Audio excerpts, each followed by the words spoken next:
Maria Rincon, thank you very much for being a guest today on the Fluent English Pro podcast. My pleasure. Okay, Maria, we're happy to have you because we're going to be covering a very important aspect of speaking in English, which has to do with intonation and pacing in your voice. Yes, people think fluency is speaking fast. They're wrong.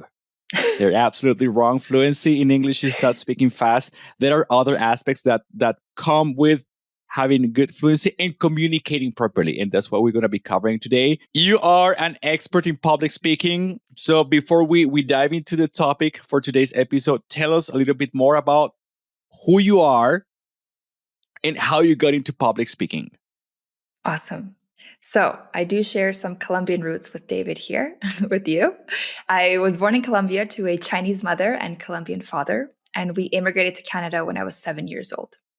And that's the first time I learned English. So popped into a new school, new language, was really difficult to make friends. And I studied my ass off. I studied really hard to get into a good high school, a good university. And from there, I went to work in television, did a few pageants, and decided that after my master's, I wanted to use my communication for the good. So I left the entertainment industry and I went to work for the United Nations as a communications consultant. And it sounds all fancy and kind of like glamorous or great from the outside, but sitting there at the UN, working on my laptop, not feeling a personal connection to my work and the organization and the people I was working with, I decided this is not for me. So I reflected on how I can use my skills to help people. I always wanted to be a kindergarten teacher when I was younger. I decided to kind of mix those two things together and bam, there you have it. I'm a public speaking coach and I tailor my content for non-native English speakers. You have a very interesting background, life background and professional background, but I would like to know how living in Colombia and Canada and China and having like this kind of multicultural parenting and multicultural growing environment influence your relationship with language or with languages and communication? Absolutely. I mean, thinking back right now, I wish I still had the brain of a 6 or 5-year-old because our brains back then just absorbed language like a sponge. It was so easy. And now it's so much work to put into to perfect a language. I grew up speaking Spanish with my father. And when I was 4 years old, my mother actually said, we want Maria to go to China to be closer to her Chinese roots and learn Chinese. So I was there with my aunt for about a year in Chinese nursery school or Montessori. And I actually forgot my Spanish. So when I came back to Colombia, I did not speak any Spanish anymore and only Chinese. And I had to relearn Spanish. Then everything was kind of stable until the age of 7. And that's when we moved to Canada, where I learned English. So for me, languages is about adaptability, about being able to connect with people, but essentially it's also about love. If I couldn't speak to those people that I love, I couldn't connect with them. And so languages have always been a very big part of my life and being able to communicate with people. Great, great. Oh my God. So as if learning a language was not a lot of work already, you had to relearn Spanish and you had to, it's not like, it's not just a language, it's moving across different cultures, being in contact with ways of thinking, ways of experiencing things, ways of seeing the world. What was it like to face those different environments? Because before we recorded the interview, you told me, for example, you had the experience of getting mocked at because of your accent when you were in Canada. What was that experience like? Because I'm asking this because I know a lot of those experiences transfer into adulthood, and even if we haven't been part of that ourselves, a lot of what happens to us as kids transfers into how we react or behave in adulthood. So tell us a little bit more about that. 100%. When I first moved to Canada, like I said in the introduction, I didn't know any English. My dad would bring books in English and he said, in the house from now on, we only speak in English. And I felt so lost and confused in the beginning. And then when I went to school and I wanted to make friends, I had a very thick Spanish accent, which now is considered like super sexy. But back Yeah. then, Thanks to Sofia Vergara, I yeah, guess. Sofia Vergara from Modern Family. But back then, I was mocked for it. People didn't really want to be friends with me. And then not only the Spanish accent part, but then I brought my Chinese lunches to school. So I felt like really outcasted. And there was a time where my sister and I had to eat our Chinese lunch, which my mom makes homemade dumplings, which are incredible. But back then they were seen as not cool or ill in comparison to ham and cheese sandwiches. So I remember my sister and I sitting in the hallway, like sitting down together on the floor and eating our dumplings, which was a very sad memory. And I think that's why I also just drove into becoming the best student that I could. And essentially not to prove other people wrong, but it was just kind of like a distraction from feeling not great about myself and having a really difficult time connecting with my Canadian peers. Hmm. Tell us a little bit more about that, because you mentioned that you use that as a drive for Hmm. success. Like, instead of like maybe feeling yourself as a victim, which, I mean, it's okay because it happens, and you feel bad. But how did you transform all that energy into something positive that drove growth for you? Hmm. I don't think I was this wise when I was younger. Like, it's not, I don't think I made it a conscious decision, but maybe Uh now looking huh. back, I felt it was, maybe it was superficial. Like I wanted to feel good about myself. Uh And huh. I think from the perspective of having a Chinese mom where she puts a lot of emphasis on academic success, on external achievements, I thought maybe if I did all that, then I would win the approval or the love of the friends around me or the people around me. So I think that a little bit subconsciously fueled me to be an overachiever, to get really, really good grades, to win beauty pageants, to work in TV. And then after realized like, oh, that actually wasn't for me, or that wasn't my definition of success. Hmm. So it's bittersweet. Like I look back and I say, I'm grateful for that.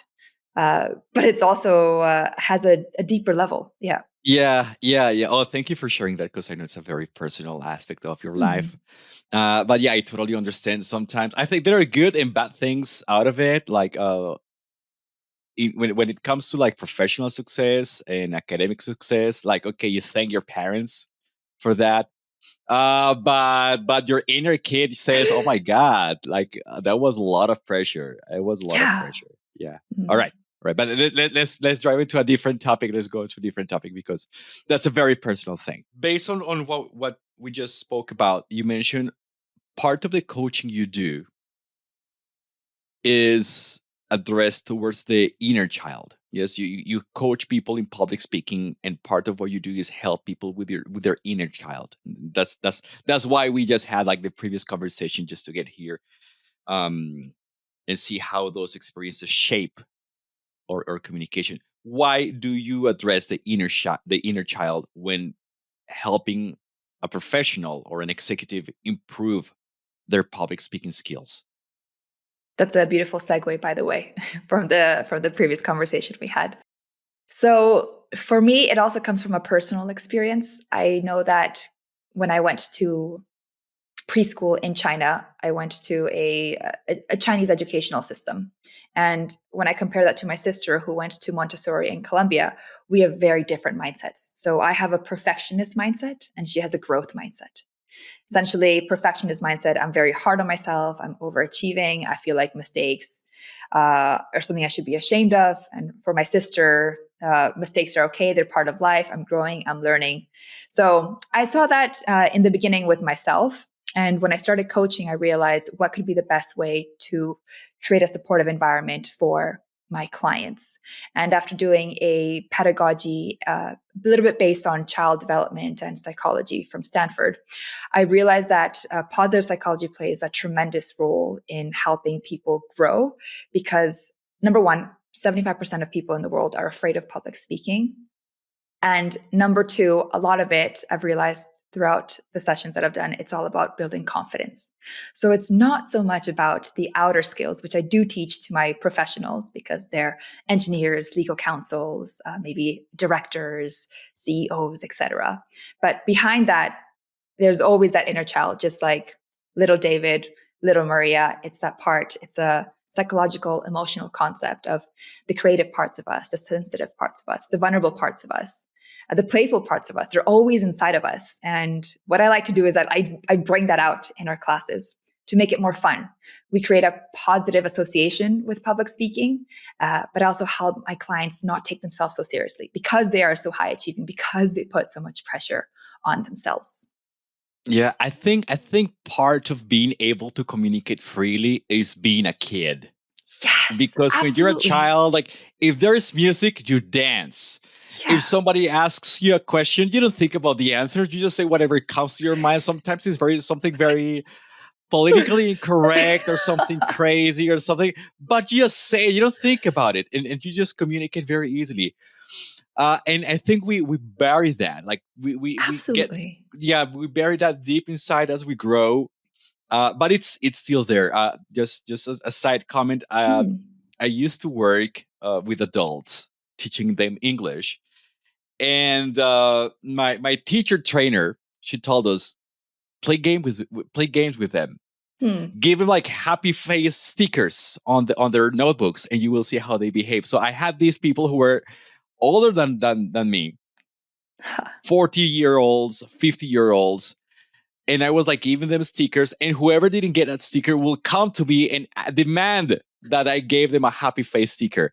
So that, I think that's very motivating, and that helps connect at a deeper level, not just the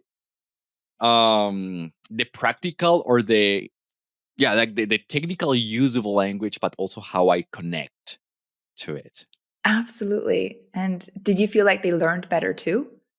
Yeah, that is, it's not about the learning, it's about how they connected to the class, like how they Hmm. were interested and how they were motivated to be a part of the class. And it was fun. Some of them said like, oh, this class, not just to me, like to all the teachers, because that was her methodology. They say like this class is like therapy. So yeah, they say like the class was therapy for them because they were stressed Hmm. during the day at work, and they came to class to have fun and to laugh and to have a great time. So it was an amazing experience. I love that. At the end of the day, language is for connection. So It it is. makes It sense. is. It Hmm. is. Absolutely. All right. Now, shifting into more of a technical topic. So we're aware now that using that inner child and like that emotional connection to language is important for you to be able to express yourself freely. Then comes the aspect of the how do I express myself freely? Because now, like, we are not kids anymore. We have a lot of rational part of our brains operating, and so we question ourselves a lot. And a key aspect of people who are learning English or any language is fluency.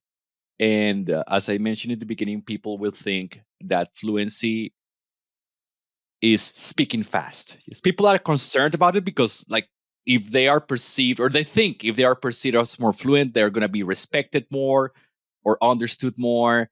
Um, so, part of what we were discussing is what aspects of language actually matter in fluency, not speed. Definitely. I also want to challenge the listeners out there who feel that speed is the number one factor of fluency, because if you've seen or heard Obama speak, he speaks super slow and he pauses in between, but he still has this charismatic pull that makes you want to listen to him, even if his words per minute are much lower than somebody else that speaks much faster. The other thing I want to say about speed before I get into answering your question is it's also cultural. I know that some of the fastest languages in the world are Spanish, so I'm also trying to speak a little bit slower. Also, languages like Japanese, you speak quite quickly. However, doesn't mean the faster you speak, the more fluent you are. So understanding that, hey, there are cultural nuances between our native languages and how we should pace ourselves in English. I think when it comes to fluency, pace is one part. The other part, I would say, is tone and intonation, because in our native language versus in English, we stress different words in different ways. And so I think that's one way we can build fluency, by just listening more to how native people speak, and copying or working on where we put our stress or emphasis in our sentences. Hey there, if you're enjoying the podcast, imagine how much more progress you could make with consistent, specialized support every week. Introducing the Fluent English Pro membership, designed specifically for busy professionals like you who want to keep improving their English even on a busy schedule. You'll find fluency activities, tutorials, mini courses, vocabulary builders, and live events, all focused on work and business English. Whether it's mastering international meetings, doing presentations, or answering tricky emails, this space is built to help you grow. If you're serious about your communication skills, visit fluentenglishpro.com/members and subscribe today. That is fluentenglishpro.com/members. Let's turn your English into your biggest professional asset. Tell us a bit more about pace. So pace, I associate that with rhythm. Yeah, it's like walking. You are not running, you are not rushing, you're moving calmly. So tell us a little bit about what good pacing should be like or should sound like for a non-native English speaker. Great. So if in the audience we've heard of Goldilocks and the Three Bears, so I would say, there's one porridge is too hot, one porridge is too cold, one is just right. That's the same thing with pace. If you're too fast, then people may assume that you're nervous, even though you're not, and they're going to try to catch up. So they're not going to be able to absorb your message. So we don't want to be too fast. Then if we're too slow, we might end up boring our audience because they might think we're thinking in our head before saying a certain word. So we definitely want to find the sweet spot, and that's going to be different for everyone. So I don't have generic advice on what is the sweet spot or how many words per minute. However, what I can suggest for our audience to do is to record yourself just reading 2 sentences out loud, record them in your quote unquote normal speed, and then read them a little bit slower to see which actually sounds more easier on the ears to listen to. You know what I think about now that you bring these up? TED Talks. I think people are trained. Like people who do TED Talks, they are not doing those spontaneously. They have rehearsed a lot, and I think they have a very nice pace and rhythm to them. So I think that's a good way for us to have a reference of what a good pacing is. Even though, as you just mentioned, everything's going to be influenced by your native language, your culture, your accent, because even in Spanish, we have different speeds depending on the region. Oh, yes. And your personal preference. Like if you like speaking slow, you don't have to force yourself to speak faster. Or if you like speaking fast, you don't have to force. Like it's a mixture of everything, right? Exactly. Good. Then comes tone and intonation. And I like to emphasize this with my students because sometimes what we say sounds flat or sounds just like the audio exercise in the English book. Like the English students book, like, okay, exercise 1.1. Like that's not natural. Sounds like AI. Yeah. It sounds nowadays. like AI, but back in the day, it was like actually what people use, like the kind of flat intonation or neutral intonation. How can we manage tone and intonation to be or to have a closer communication with the other person? Because I know there is emotion and there is connection. There's a lot of communication there in how you say things. So when we talk about intonation and tone, they're actually 2 different things. When we speak about tone in public speaking, we actually are talking about intonation. These 2 concepts have everything to do with pitch, so how high or low our voice sounds. But when we talk about intonation, it's about how it sounds in a full sentence. And then tone is actually about a specific word. Or if we were talking in, for example, in Chinese language has 4 tones, or Cantonese has 9 tones. So we just have to remember when it's talking about tone, it's intonation. So one of the easiest ways to do this is to emphasize certain words, and that changes the meaning of a whole sentence. So for example, if I say, David, the sentence is, David, I'm going to be late.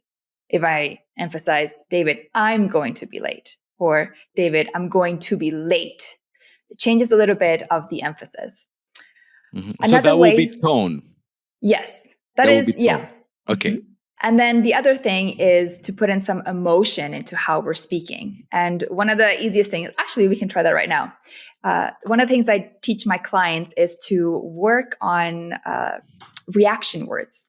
So, for example, words like wow, or oh my gosh, or fantastic. I want to see how big they can make that sound, because when we work on our vocal cords or animation going bigger, then we can also create a roller coaster in our tone and intonation as we speak. So let's start really small, David. Okay, let's say wow in a monotone. So wow. Wow. Okay, a little bit bigger. Wow. Wow. Okay, let's go really big. Wow. Wow. And the last one. Wow. Wow.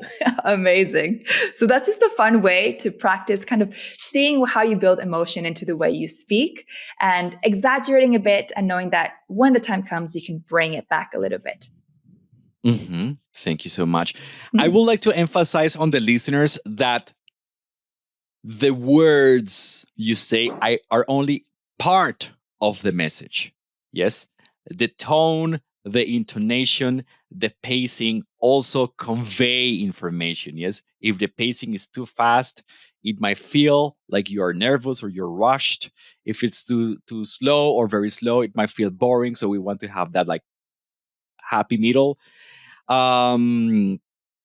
And tone and intonation also, like it influences how other people perceive the information, if it's like an order or an instruction, or if you are emphasizing a particular aspect of it. Can you give us a few more examples or strategies so non-native English speakers can work on improving their tone and intonation? I think another example we can do together, if let's say the sentence, it's Saturday. So we can say that very neutrally, like it's Saturday. It's Or it changes, Saturday. yeah. Or it changes the meaning when we say, for example, excitedly, it's Saturday. It's Saturday. Oh my God. There it is. I wish it were Saturday. It's Saturday. See, it's the same sentence, but the way you said it made me feel way more excited the second time than the first time. And now let's do the opposite. So let's do it in a very monotone, maybe even sad or angry. Maybe you can say it and then I try to guess the tone behind it. Oh, it's Saturday. You're dreading that, David. Yes. Okay, I'm going to do one more and you can guess what the tone or the emotion behind it is. It's Saturday. It's like, oh, again? Yes. Again? Like, I'm so over it. Yeah, I'm so fed up of Saturdays. Exactly. One more thing that comes to mind is the volume. So people say, speak loud so you sound confident. However, volume plays a big role in the meaning that our audiences can get from the things we say. So for presentations, I say definitely increase the volume, not only because it communicates confidence, but it's also you taking up more space physically. So that conveys confidence, ownership of the space, of the soundscape. And then when we are speaking among friends, maybe it's something more intimate, then we can lower our voice a bit to kind of give a sense that like we're speaking closer to each other. So volume also plays a big role in how we communicate and the underlying meaning behind it. Okay, I would like to expand more on that, but before we do that, would you recommend then that as an exercise, people record themselves saying the same sentences, like short sentences in different pacing, tone, and intonations? Yes, absolutely. I think that's a very great way to get started. Number one, it's not about getting it exactly right. And number two, it's also about self-awareness. So just listening to how you sound, how comfortable you hear yourself be, and what you think you can keep tweaking as you go along. There is an exercise I like recommending my students, which is mirroring another person's, maybe from a TV series, another person's way of speaking. So like they know when the tone and the volume goes up and down, where the pauses are, like they like try to imitate it. How effective do you think that is from your perspective? I love that. That's one of the things that I also get my clients to do, the ones that feel that they speak very monotone or don't have a lot of energy when it comes to speaking. And I recommend specific movies like Pixar's Inside Out, because each of the emotions speak with different tones. So then it's really fun because they have to be, number one, children to kind of get into it, but they can experience different levels of emotion when it comes to speaking, different tone, volume, pace. That is a great recommendation. Okay, if you're listening to this, go on whatever platform you use. Well, we all know I'm not gonna promote the platform here, but go on that platform and watch Inside Out. Watch Inside Out. I had never thought of it, but it makes a lot of sense. The characters have to portray their essence. Yes, Yes. anger or sadness okay, very interesting. Very interesting. Okay, moving on to onto the next topic, which you already talked a little bit about, is adapting depending on the audience. You mentioned if I'm going to talk to an auditorium, I should increase my volume to display more confidence and to occupy more space. How do I make those decisions? So we have that scenario. If I'm speaking, for example, in a conference room to a board of executives, or if I'm speaking to a team I am leading or a team I'm working with, how do I make those decisions, and what type of tone and intonation and volume is like the most adequate for each of the situations? I think it really depends on a personal preference, number one. So I don't say that just because I'm a public speaking coach, I have all the correct right answers and it's only this way and nothing else. But I can definitely give a kind of a blueprint. And I also go back to our message or our value or our essence is a gift. It's a gift, and we can just change the way we package it. So essentially, that's how we don't hinder our authenticity when we change the way we talk to different people. So there are, specific things, like you said, depending on the setting, but also understanding how your audience likes to receive information. So, in a common example, the one you've put in, it's an auditorium. Because people are sitting so far away, number one, yes, you're going to use a microphone to project your voice, but your body language also has to be bigger because people are going to be further away and they're going to be seeing you. So instead of maybe just raising your hand right by your face to say hello, maybe you put up your hand in the air and say hello as you walk out onto the stage. So just remembering to go a little bit bigger. When you're in smaller rooms, maybe in a classroom or in a small meeting room, I recommend a lot of open body language so that people don't seem that you are closed off or not really open or friendly. So if you're sitting at a table, make sure not only to just have your arms crossed or shoulders slouched, but have your chest open, maybe have your hands on the table, have view of the room and make eye contact. Even if it feels maybe a little bit uncomfortable, but that's how you're connecting genuinely with the people around you, especially in a small group.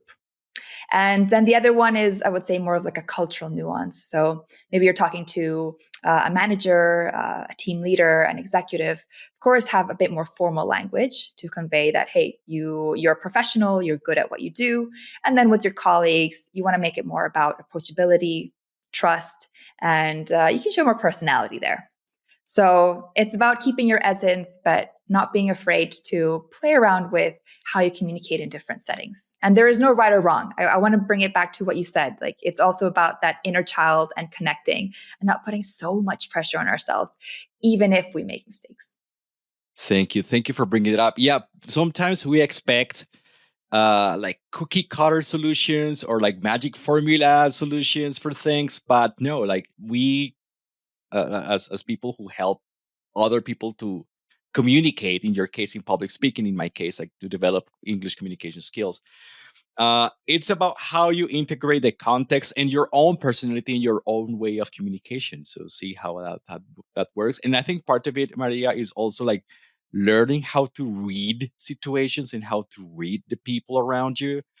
That's a skill, by the way. It doesn't happen naturally. It's like you learn how you learn to identify identify people's reactions and adjust your communication style based on that.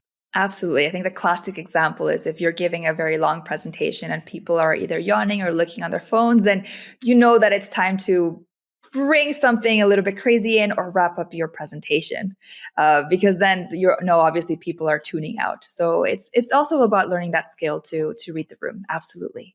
My next question has to do with, and I think this should have been one of the first questions, but it's here. Let's do it anyway. Is a lot of people are super scared to speak in public. Now, if you add to that you have to speak in public in a foreign language, it might be even scarier. Uh, and I'm saying like this is what people perceive, but it's not a real thing that happens. Like it is a made up fear. How do we tackle that fear and that nervousness and that anxiety when we have to put ourselves in front of a public, big or small? Absolutely. I think you're tapping into foreign language anxiety, which is it's made up in our head, but it's proven to be real. So essentially, that we feel that we're nervous, out of touch with who we really are inside. Maybe our expertise is coming under scrutiny. We're afraid of making a mistake. We're afraid of a native speaker judging the way we sound. Maybe if our grammar is off, and then we just keep doubting and doubting ourselves. So I see this in some of my clients. And one of the best ways to deal with this is to build a affirmation bank. So it sounds a little bit cheesy, but essentially positive proof that you've done well, you're doing well, and you can continue to do well. Because if we don't battle those negative thoughts in our head, then there's going to keep consuming us. So the easiest way to do this in a tangible way is to write down either maybe how far you've come along in your English speaking journey, maybe something great you've pulled off in your new role, maybe a presentation you gave previously, which kind of tells you, hey, if you've done well in the past, you can absolutely do that in the future. And then we go into really cool tricks and fun things that different people can try, and you can see if it works for you or not. So one of them is just connecting back with your breath. So essentially, when we have a lot of thoughts in our head, we're not grounded. And the easiest way to do that is just to take a couple of breaths. Meditation is definitely in style now. So if you're familiar, it's just about breathing in slower. And what that does scientifically, it just brings down your cortisol levels in your body, which is a stress hormone that's like, So just bringing that down. And then it also calms the thoughts in your head. So just slowing down a bit before our brain goes into overdrive.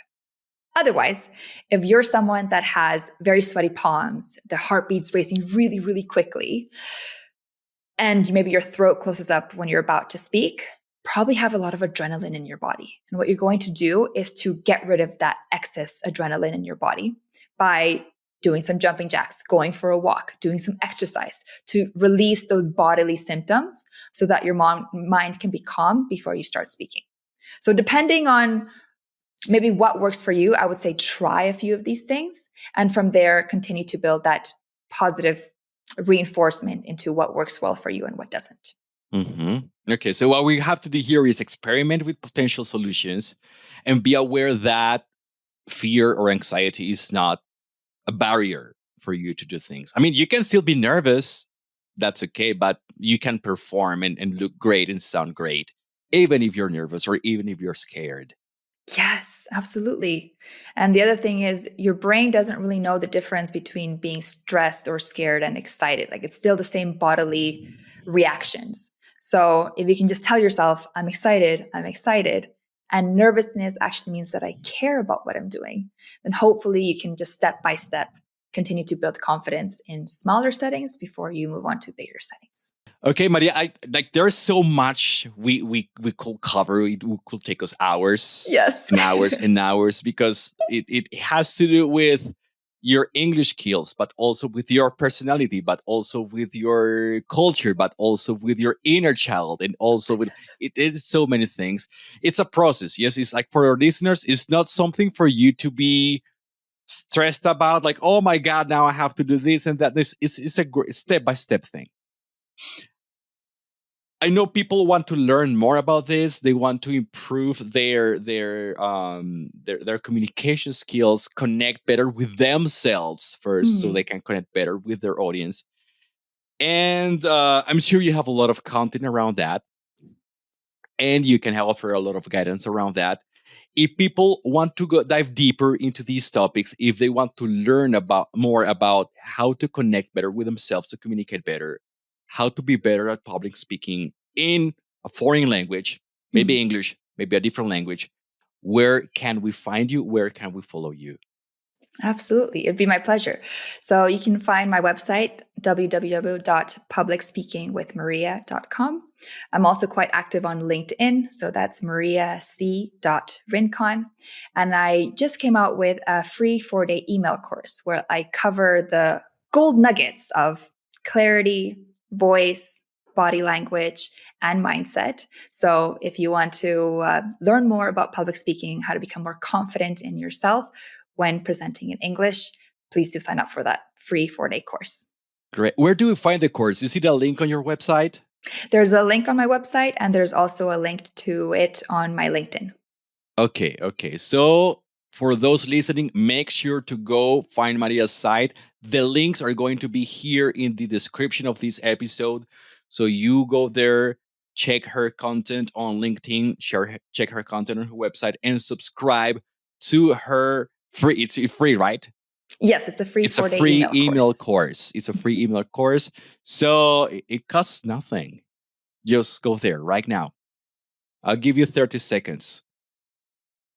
You Okay, there yet? great. Thank you very much for checking the description, going into Maria's website, and subscribing to the email course. And Maria, thank you so much for all the information you have shared with us. And I appreciate having guests that approach communication, language learning, and speaking from a perspective of compassion and connection with your inner self. So really like that. I love that we could bond over that. Thank you, David. Thank you very much.